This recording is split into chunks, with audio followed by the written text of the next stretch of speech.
So you got to believe. So that resonated with me. I always hear him say that, Mom, you've got to believe. And I think we just tie that into recovery and addiction. And so many times somebody who's early in, who maybe is in the depths of their addiction can feel that recovery is not attainable. But it is. Welcome to the Heart of Fauquier podcast.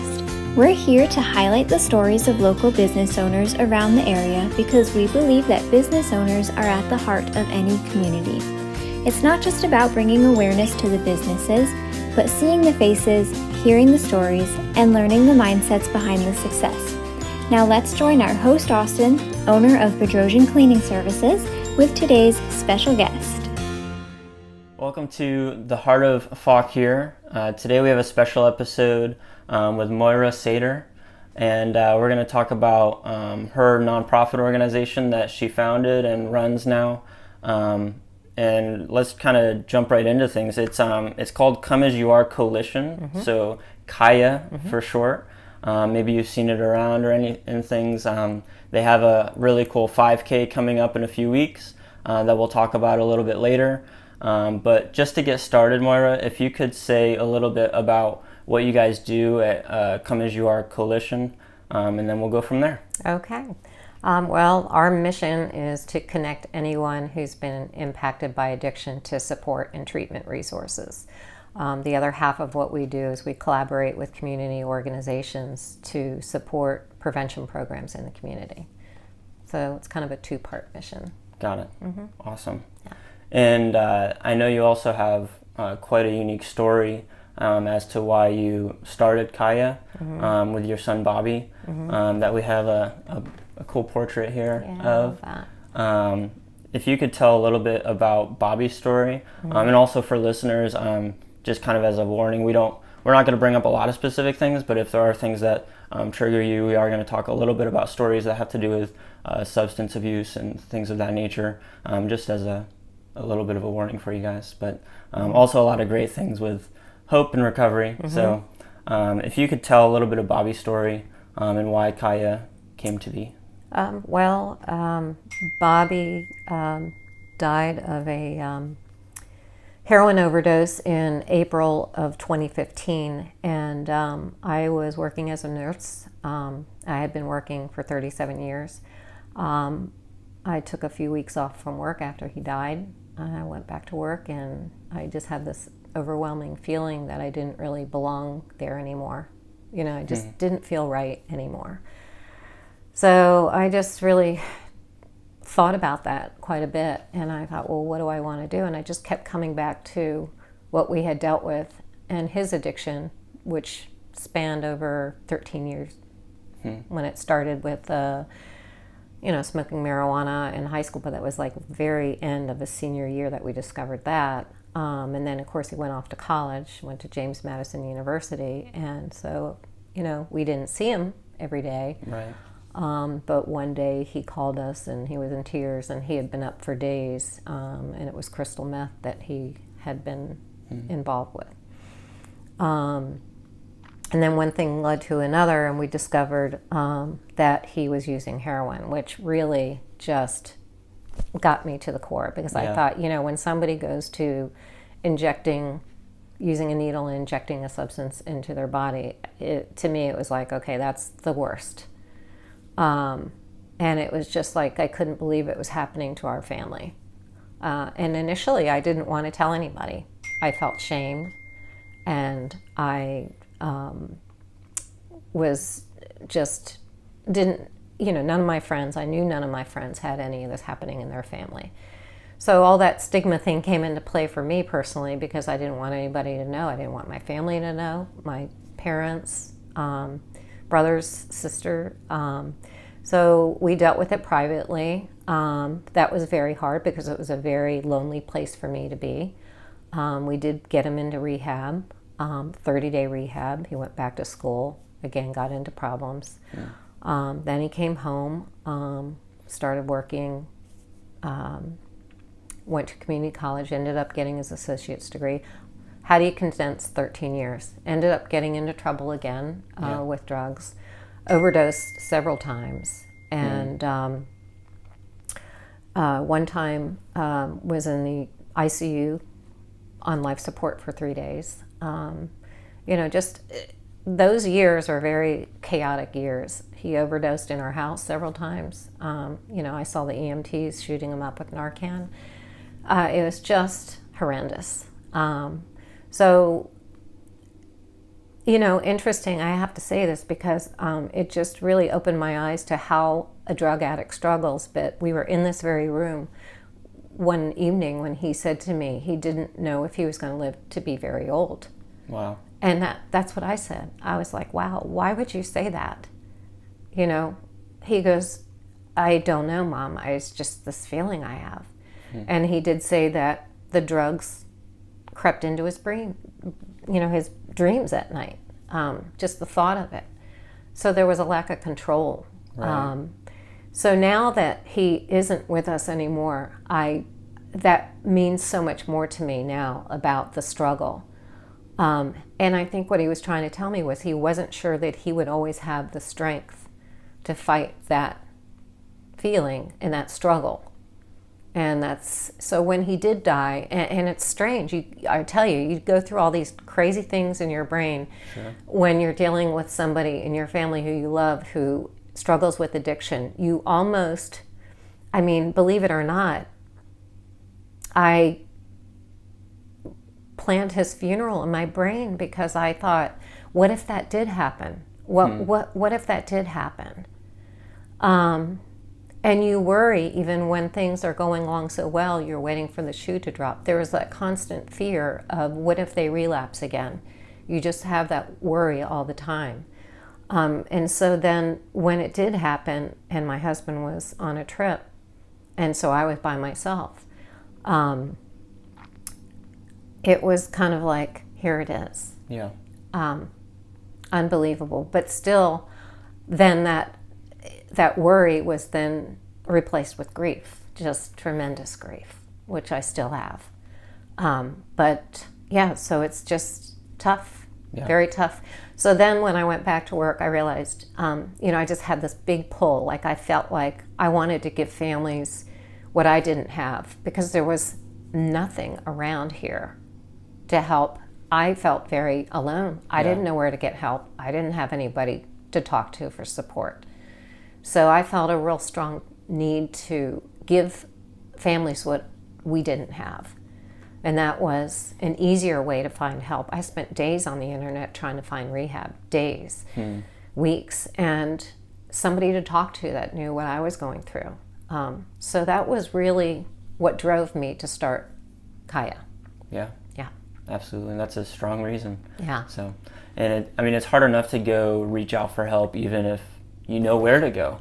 But if you can't find something and you're actively looking, like that makes it that much harder. So you're working on filling that need for sure. Yeah, I've had people message me and saying, can I have a friend of mine who's going through a trouble with their daughter or son call you? And I said, yes, here's my number, they can call me. Sometimes I never get the call. Yeah. And you wonder, because it is hard for people to ask for help. Yeah, it is. So that kind of transitions into the next part of it with starting CAYA, a little more of your story after this. Unfortunately, a lot of people can relate with, your story that you just told with Bobby. And then there's a lot of people who want to do something about it. They don't know how or whatnot, but you took action. And now you said before we started filming, looking back, it was a little bit of a whirlwind and you didn't know what was going on. Yeah, my personality is I'm a doer. I'm very busy.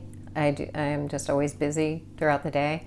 I'm very task oriented, so maybe that's good and that's bad, I guess.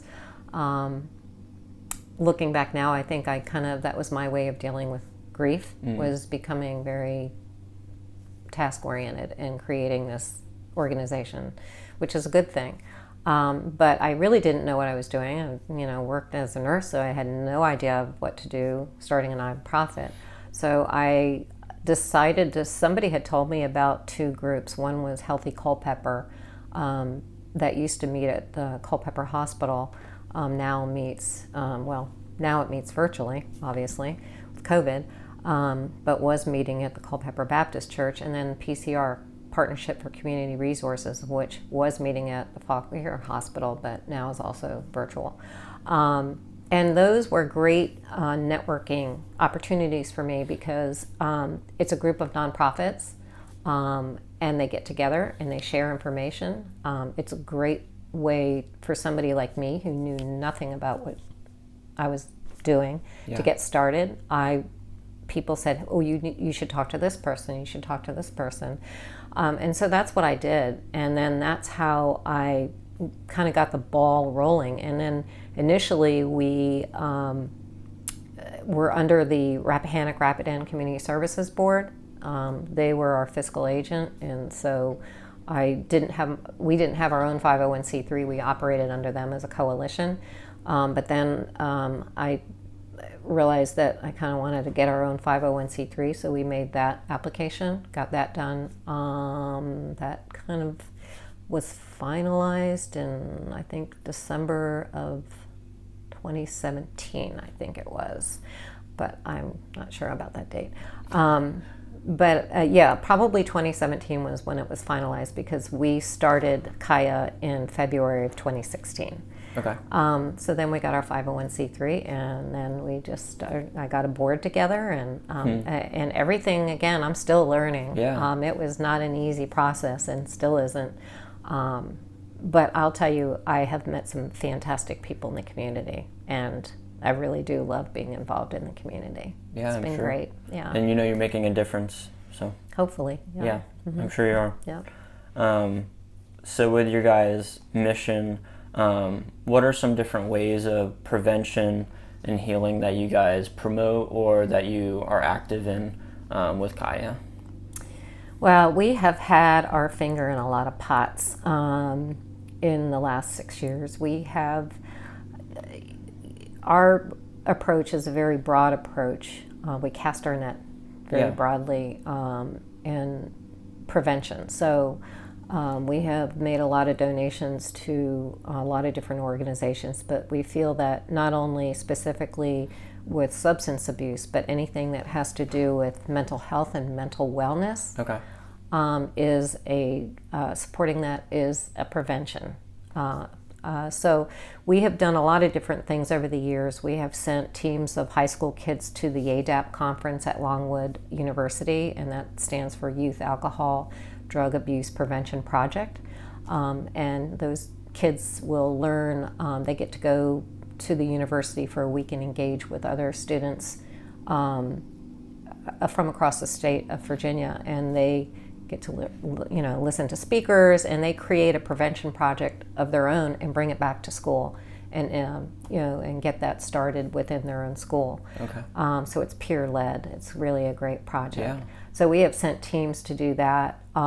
We most recently supported a lot of area high schools with their end-of-year activities because obviously the students were really affected by having to go to virtual learning. Oh, yeah. And for teenagers to be disconnected from their peers is very tough on them mentally. Sure. So we wanted to do something to help. I reached out to all the area principals and said, how can we help these kids? What do you need? Do they have any activities that they would like to have that we could help?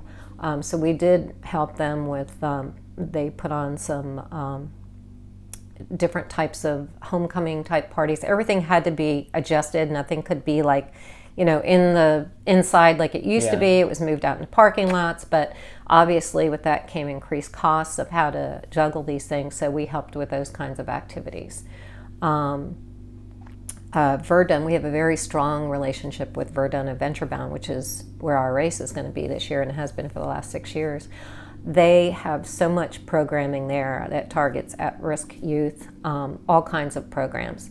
They were on the verge of shutting down because of COVID, because all of a sudden they couldn't have any programs. Right. So we helped them with a COVID crisis grant to keep that facility going because it would have been a shame to shut that down.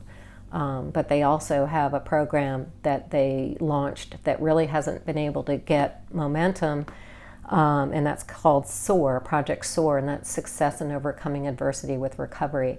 That's a program that we heavily funded, and there was a lot of different community agencies involved in that, where addicts who are new in recovery go and learn all kinds of coping skills. They're introduced into how to, find work, how to work on resumes, these kinds of things. There's all different types of therapies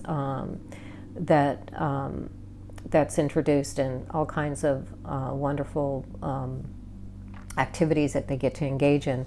But then, of course, they had a problem with transportation. They lost their bus there, and so transportation is a big issue with addicts, trying to get them to places, because a lot of them have lost their driver's licenses. Yeah. So we gave them a grant to get a bus, and not only does it help with that program, but it helps with a lot of different programs. So those kinds of things of, and I can go on and on. I've got lists of things that we've done. Sure. But, it's been a lot of different things. We've also helped other community agencies, Mental Health Association of Fauquier, to train an instructor with their mental health first aid courses. We've engaged with just even with the planning of how does a community deal with these issues. We've been at the table to help with all that comprehensive planning. So, right. We do try to be involved as much as we can. Yeah. Yeah. That's great. Yeah. A lot of good things that you guys work on. Yeah, we try. Yeah. Good. We're trying. Yeah. You're kind of at the spearhead, where you're engaging the community and trying to help the different organizations that you think will do it best. Yeah, there were a lot of gaps in our community. Yeah. We realized that years ago. And like I said, when I was dealing with Bobby's addiction, there was just not a lot out there. Now, the landscape is much different now than it was, which is tremendous. We have a lot more to offer people. But it was tough, but it's, that was, very healing for me. I still have a lot of healing to do with my son's, Sure. The loss of our son, but it certainly helps. I think he's smiling on his mommy right now. Like to think so. Good. Yeah. So along with kind of this strand with the prevention and also healing and everything, we were talking a little bit about two different stories that of recovery, people who have had the addiction lifestyle and are now working on it. I would call it the other side, but there's always that struggle that you're fighting to stay where you're at on the positive side. Would you mind kind of giving a summary of those two stories that we were talking about? Yeah, well, our probably message of hope speakers I think about, and we always try to get somebody from the community, and we have every year. And last year we had Barry Mcmahon, who has an incredible story, and there was not a dry eye in the audience when he told his story. Very heartfelt. Barry worked at Mcmahon's Irish pub and restaurant, and he had a tough struggle with addiction. He came from Ireland. He didn't have his family here. I think he did have an uncle maybe close by. I can't remember. But he struggled with addiction, with alcohol, and as most addicts, he stumbled, relapsed several times. But he's been sober for a long time now. He started the Irish Golf Academy in Warrenton. A year ago was asked to take over the golf club at Fauquier Springs, and has really, he's in a successful relationship, he said. He definitely is a success story, has had to work very, very hard at it, but was so happy to come and speak to the participants at our race last year, because he said how much he needed that in his life. And that's what I've learned, is how important it is for addicts that are in recovery to give back. Right. That helps strengthen their recovery tremendously. So I was so thankful that he came, and I had so many people afterwards ask me if I had recorded it, and I unfortunately hadn't, because we don't do that. But he made a great impact, and of course this year we're so excited to have Chris Herron, former NBA basketball player, to be our message of hope, and he's got a tremendous story. If anybody's, I think a lot of people here are familiar with it. He's been here to speak to the area high schools, both in Fauquier, Rappahannock, Culpeper, and some of the private schools, to share his story. If he's had an Emmy-nominated documentary done by ESPN called Unguarded, and when I watched that, I thought, my gosh, how is this guy alive? Yeah. How is this guy alive? I mean, he had so much success in his life and was a Denver Nugget, Boston Celtic, had his dreams come true as a high school kid playing basketball, and was able to get to where he wanted, but lost it all to addiction. And it's amazing that he's alive, but he has dedicated his life to speaking all around our country, and started Heron Wellness, and has a facility in Seekonk, Massachusetts, where he's from. He's from Massachusetts, and then started one more recently this past November here in Warrenton, and that's a recovery facility, and promoting mental wellness, and it's a terrific program. So we're so blessed and lucky that he's going to come here and really, he's changing his story. I've heard he doesn't really want to talk about his story so much anymore. He wants to talk about a more positive, what you can do in your life, right, and be more uplifting. And so he has a more of a motivational, positive message that he's going to promote, I believe. Yeah, from everything I've heard. But good. Yeah, so we're very excited to have him. Yeah, that's amazing that he's able to come and help you guys out and everything. So yeah, that'll be good. He's been pretty connected in our community, so we're really happy that he's going to come and be part of our event this year. Yeah. Yeah. Perfect. So I have one more question for you before we talk a little bit about the 5K, and then we'll be good. But if you have any tips for our listeners, either side or both, either someone who is dealing with addiction and trying to figure out how can I get help, or they're just stuck at the bottom, or people who are close with someone that is in that addiction and is trying to help them, or someone, I guess there's a third option of someone who's lost someone and they're trying to see the hope and the healing after that. If you have a tip for anyone who's just affected by substance abuse, for them. I know that's a lot. If you just want to pick one, if you have one tip for one of those people, that's good. Well, you know what? The one thing I want to say right off the bat is never give up on them. Yeah. You never want to give up on them. I mean, even if you look at Chris Herron's story or Barry Mcmahon's story, or even just, I know friends of my son, who live locally, and they're in long-time recovery, and they have beautiful families, successful businesses. You know what? They got to their recovery. Now they work it every day. I know these guys, they still go to meetings.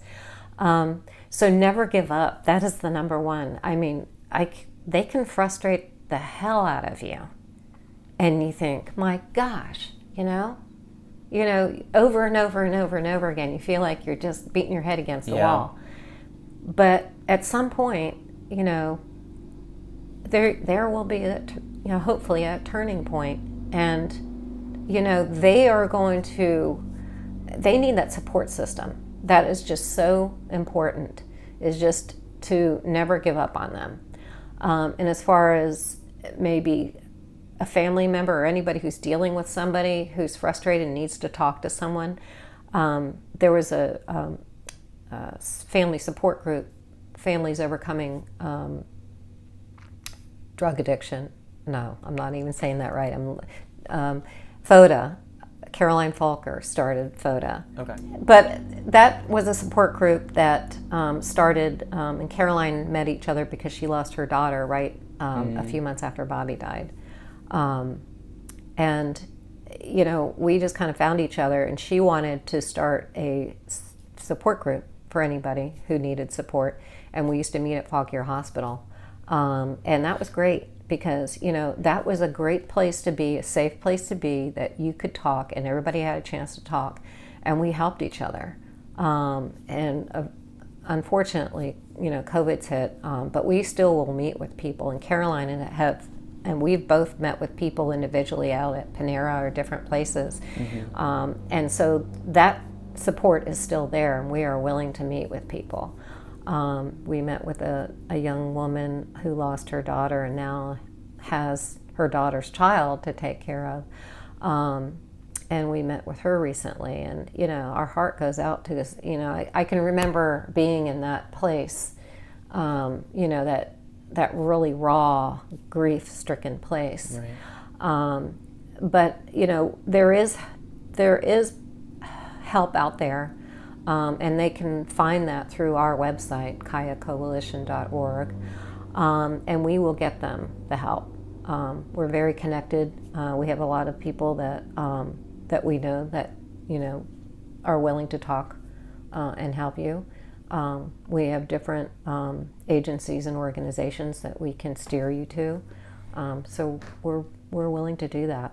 Great. Just to finish things out here, we want to talk about the 5K coming up, September 18th, right? September 18th, it's my birthday. Yes. Hey, yeah. Very cool. Yeah. Could you tell us just a little bit about how people can get involved with that and participate in the race? Well, gosh, sign up for it. We need runners and walkers, so you can go to our website, CAYAcoalition.org. It's CAYA coalition.org, and there's an events page there, and you can sign up to run or walk. You don't have to be a runner.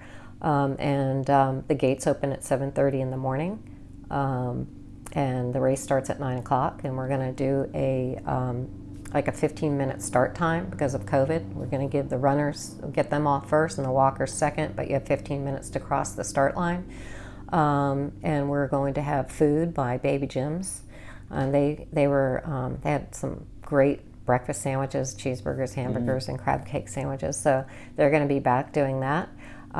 We have lots of different organizations that are bringing information in the community. So, it's a great way to do some networking and finding help. People that are looking to get some more help and information, they'll be represented there. And then we have some really cool T-shirts that we're giving. We're going with a long sleeve T-shirt this year. Okay. So that's really neat. And but you've got to sign up by this Friday, September 3rd, in order to be guaranteed a race T-shirt and a race bag. Chris Herron, of course, is going to be our message of hope speaker. We'll do awards first, and then we'll have him speak after that. So our time schedule for that is probably around 10:30 for awards, and between 10:30 and 11 for Chris to speak. But this is our 6th race, and so all of the proceeds will go to funding the prevention programs in the community. Great, that's amazing. Good. And rain or shine, we're having it. No hurricane's going to stop us. No COVID's going to stop us. We're going to have it, but we're going to be, have things spread out, and we're taking lots of COVID precautions. Okay. Yeah. So. Wonderful. Yeah. Good. And I got to ask one more thing. So on all of your CAYA stuff, on all the 5K stuff, you have the Sasquatch with the headphones on. It makes me think of a Goofy movie where he's wearing the headphones dancing. If you don't remember, I'll have to show you. Yeah, I don't. But can you tell us just really quick why Sasquatch Bigfoot is such a big part of your marketing and advertising with CAYA? Well, My son was a big fan of the History Channel and watching stories about UFOs and Bigfoot, and I used to tease him about it, saying, that's nonsense, and he always said, Mom, you've got to believe. And of course the headphones, he loved music and used to spin music, make music. So the Sasquatch with headphones seemed to be a very appropriate mascot for our organization, very personal to me. And everybody remembers. It's very memorable. But also, you got to believe. So that resonated with me. I always hear him say that, Mom, you've got to believe. And I think we just tie that into recovery and addiction. And so many times, somebody who's early in, who maybe is in the depths of their addiction, can feel that recovery is not attainable. But it is. And we kind of look at it like you've got to believe in yourself, believe in recovery, believe in the unbelievable.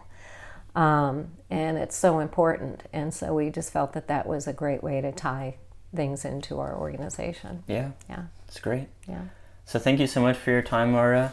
And for all of our listeners, definitely check out Come As You Are Coalition, CAYA, and sign up for their 5K coming up. You have until this coming Friday for the lower price and the shirt and everything.